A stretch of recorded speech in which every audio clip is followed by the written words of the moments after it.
Hello, good morning. TGIF, fill in the blanks yourself. Thank goodness it's Friday. Anyway, welcome everybody. We've had quite a week, and I'm ready for the weekend, which is pretty much like my weekdays nowadays. But anyway, Constance is yelling something at me from the other room, so it's much like every other moment.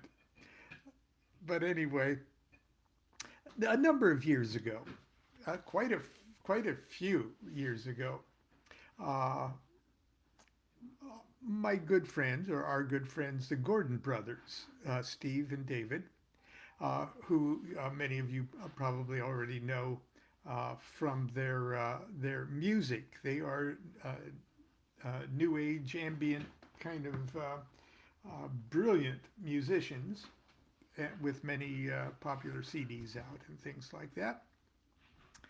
And they did a series of movements and recorded them for, at the time, cassette and CD and every format imaginable, and organized it as around the themes of the tarot.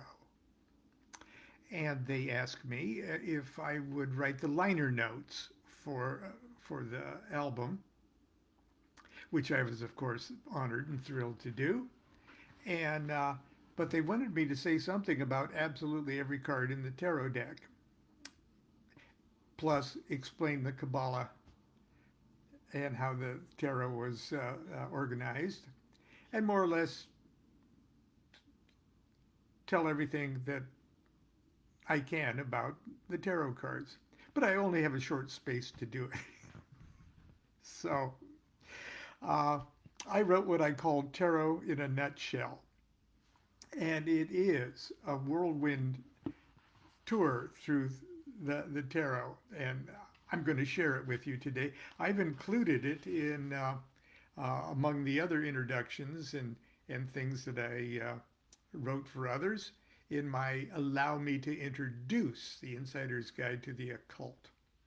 And if this is one of the DuQuette books that you don't have, uh, get it because uh, it has a lot of my work, which I consider my best work, that is included just very quietly in other people's works that never kind of see the, other than that, the light of day. So allow me to introduce one of my favorite books, and in my opinion, some of the works I'm most proud of that you've probably haven't uh, ever read before, and including this Music of the Tarot liner notes, Tarot in a Nutshell.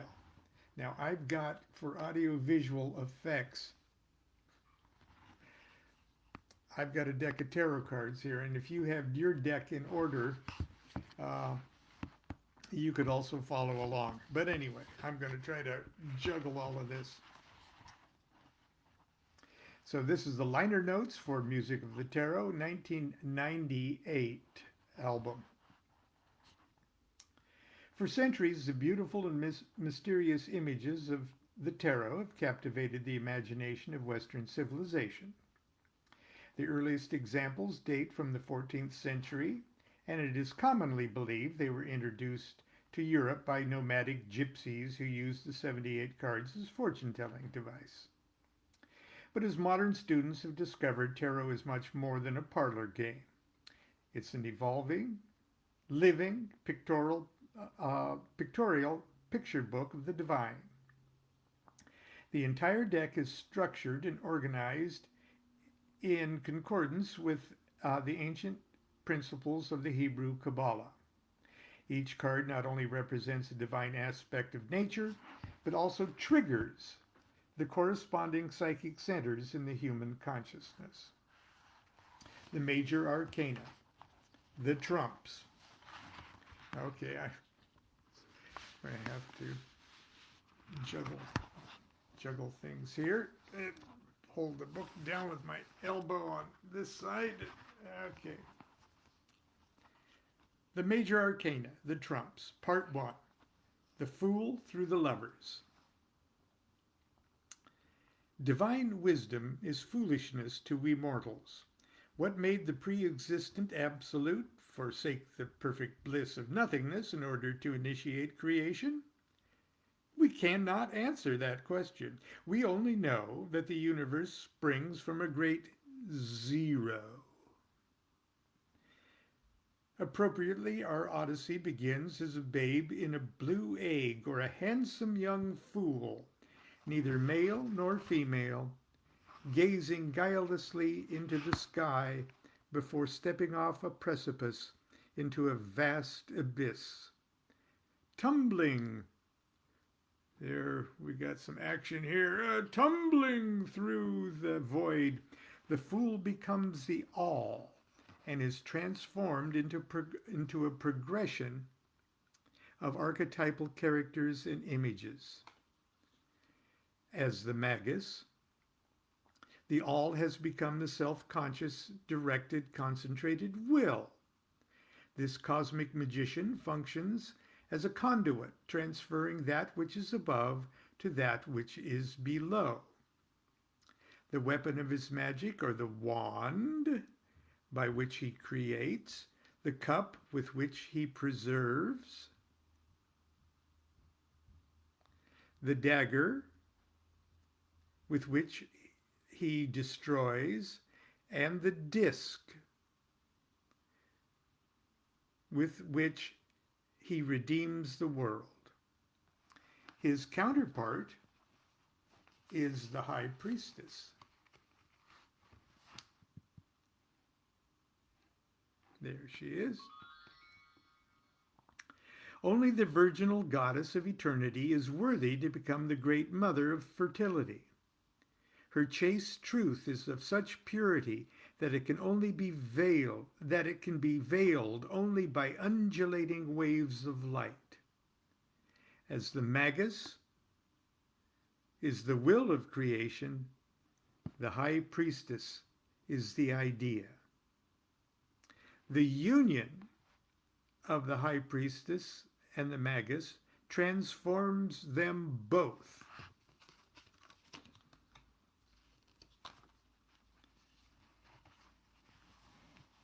She into the empress, the great mother goddess, the gate of all life, and he into the emperor, lord of patriarchal power, imperious director of energy. His marriage to the empress is of primary importance to the governance of the cosmos, because their child, the Hierophant, will unite the macrocosm, the world of the gods, to the microcosm, the world of humanity. He is the God-man, symbol of human evolution in the new age, when each of us must be responsible for our own spiritual destiny. That which is above is united and harmonized in each individual with that which is below. Now, there is no bond that can unite the divided but love. In the Lover's card, all previous tarot characters achieve their synthesis. Ecstasy dissolves the illusion of separateness. Through the thundering silence comes the oracle of the gods. Part 2, Major Arcana, the Trumps, the Chariot through Art.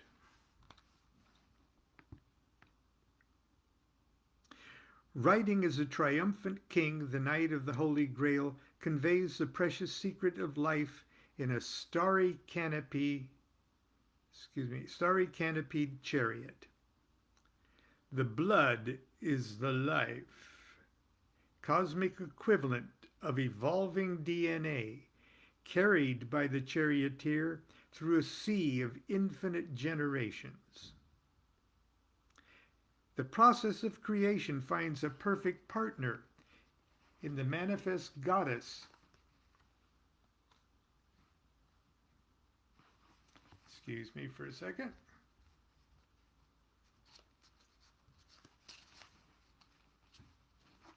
In the manifest goddess of adjustment, justice.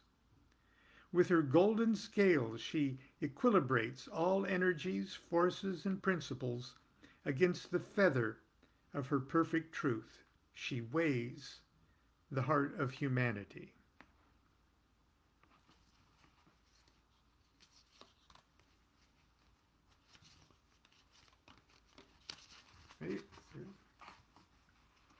The hermit stands upon his lonely mountaintop and gives his light to the world. It is also he who would descend to the underworld of our subconscious, and if we allow him, will guide us to the celestial heavens of superconsciousness. From this spiritual vantage, we see the cyclic nature of creation, an ever-changing, ever-increasing, ever-diminishing wheel of fortune. The power which turns the wheel is the primal, undirected lust, or the strength of solar energy, symbolized by a beautiful goddess astride a great lion. It is she who now bears the Holy Grail. The still blue waters that suspend the fool as a babe serve also to reflect. Is it you, or is it the hanged man who is upside down? His self-sacrifice is not an occasion for mourning. Death is life itself. The caterpillar dies to become the butterfly. The maiden dies to become the mother. Without the great transformer, there can be no new beginnings.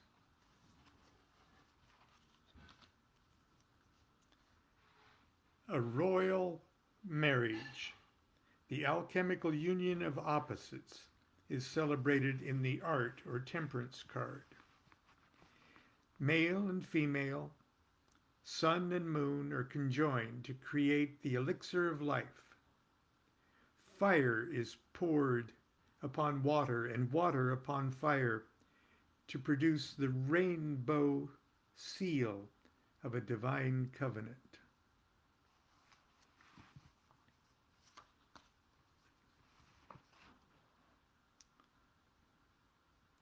All matter is born from the blending of darkness and light.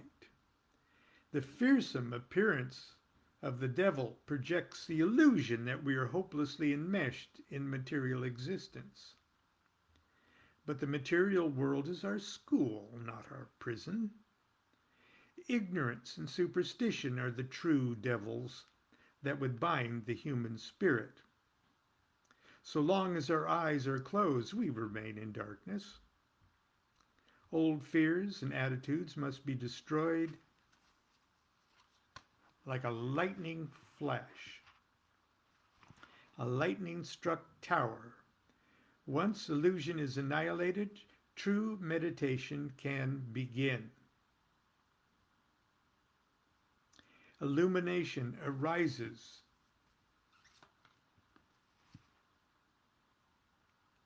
Illumination arises within, like the evening star. Like images in our dream, the moon is a portrait of our shifting consciousness. She appears to shine, but merely reflects the light. She appears to change shape, yet it is only her ever-changing position to the sun. The true symbol of life, light, love, and liberty. Our ancestors in their ignorance saw the sun as a dying god, sacrificed daily and yearly, only to resurrect each morning and each spring. So deeply ingrained was this image that we believed ourselves subject to death.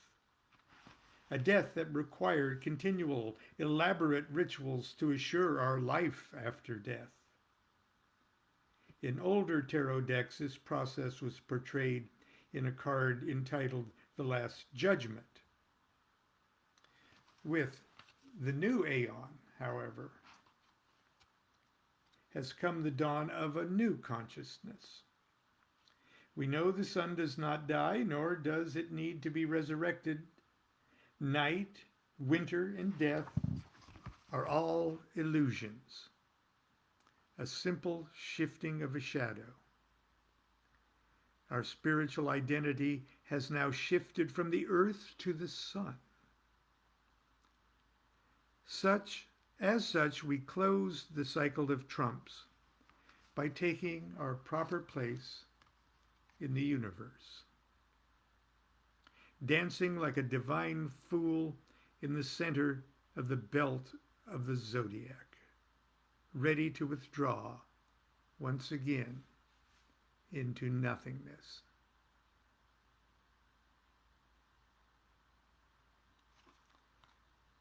Okay, that is part one of Tarot in a Nutshell, where we took the a whirlwind tour through the tarot trumps, the 22 cards of the tarot trumps. Now, because it's Friday and I want to get through this, let's look at the Lesser Arcana and how I tried to power us through all of them. It won't take long, really. The text is very short from this period on. It's if I can fumble with the cards. The Major Arcana, the four suits. Hang on. The four suits are, let me just briefly do this. The four suits. Ancient Kabbalists divided creation into four descending levels. Each aspect of deity has its proper place within the fourfold structure, including celestial personages such as seraphim, cherubim, archangels, angels, and yes, even human beings. The tarot, the four suits, are represented by four elemental worlds. Wands.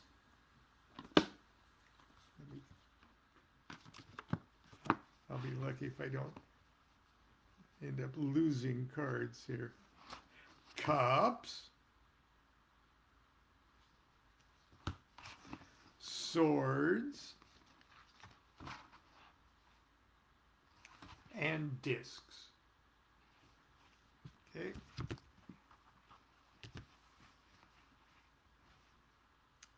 In the tarot, the four suits represent each of the four elemental worlds: wands, fire; cups, water; swords, air; and discs, earth. Within each,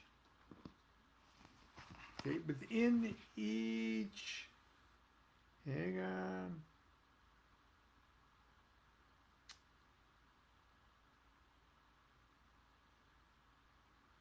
Well, within each suit is a knight,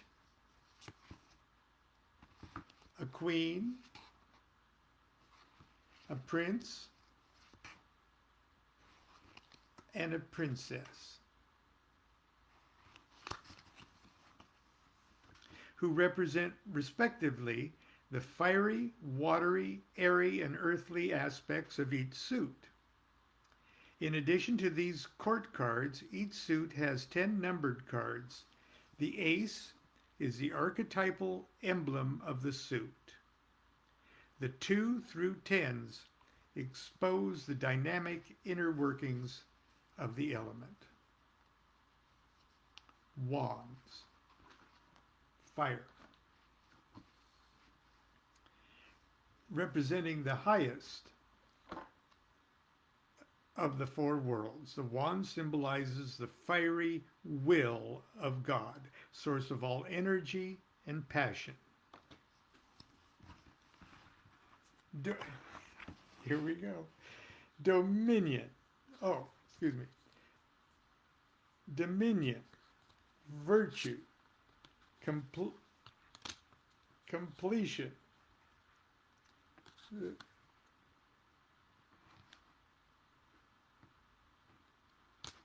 strife, victory, valor, swiftness, and strength.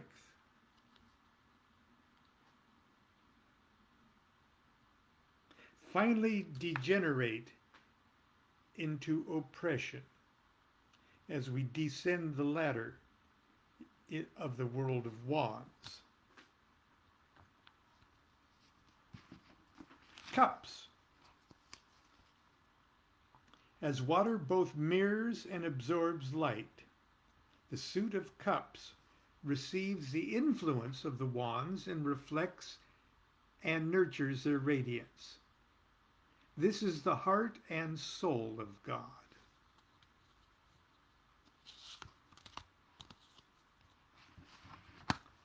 Love, abundance, luxury, disappointment, pleasure, debauch, indolence, and happiness dissolve uneasily into satiety as the work of water is completed. Swords. A sword slashing through the air can destroy, defend, discriminate, enforce judgment, and invoke powers either for good or for evil. What better symbol for the perpetual, all-creative mind of God? Even the title of the suit of swords sing of the triumphs and tragedies of the mind.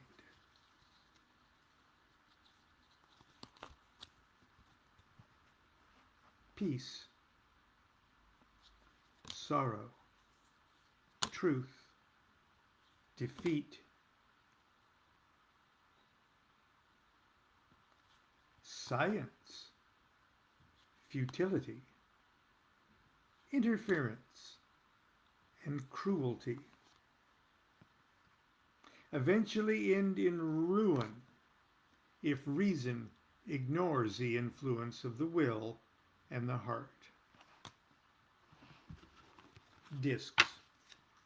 Earth. Discs represent the manifested material plane, lowest of the four worlds and visible fruit of their influence. Money is a perfect example of the disc. It is a coin, the reward of physical labor, which is directed by intellectual processes, the swords, which have been inspired by creative visualization, cups, and motivated by the will to achieve, wands. All things on the material plane are the product of this fourfold development.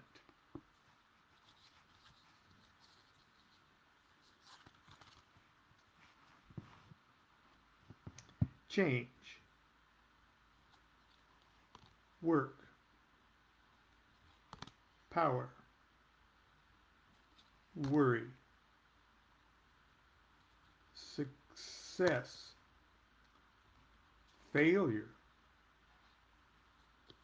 prudence, gain, and finally, wealth.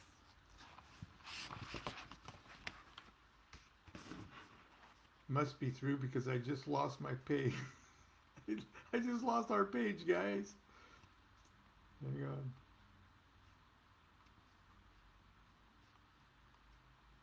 Where was I? Am I going to have to look it up again? Yes, hang on. Almost through.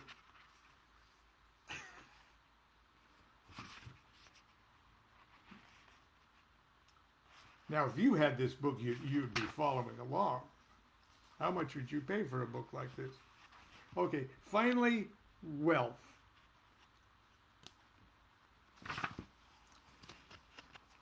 Wealth rewards the courageous traveler at the end of our tarot journey.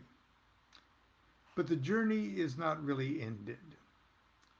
The tarot is often spelled T-A-R-O. It's not a ladder, but a wheel. Rota. It's a helix, a snake swallowing its tail, perpetually beginning anew as the great zero. From the divine nothingness of the Fool to the infinite wealth of the Ten of Discs, the sequence repeats itself through eternity. For is it not a great truth that the fool and his money are soon parted? And that's how I ended my liner notes from the marvelously relaxing and inspiring ambient music of the Gordon Brothers in their album, The Music of the Tarot. So for your meditation purposes, I cannot recommend it highly enough. The boys are very talented. Anyway, that's it for Friday. That's it for this week. Tomorrow we'll do something fun for Saturday morning. And of course on Sunday, we'll put on our best pajamas and go to Sunday school. Until then, continue to be good to yourself and be good to each other. Do what thou wilt shall be the whole of the law. Love is the law. Love under will.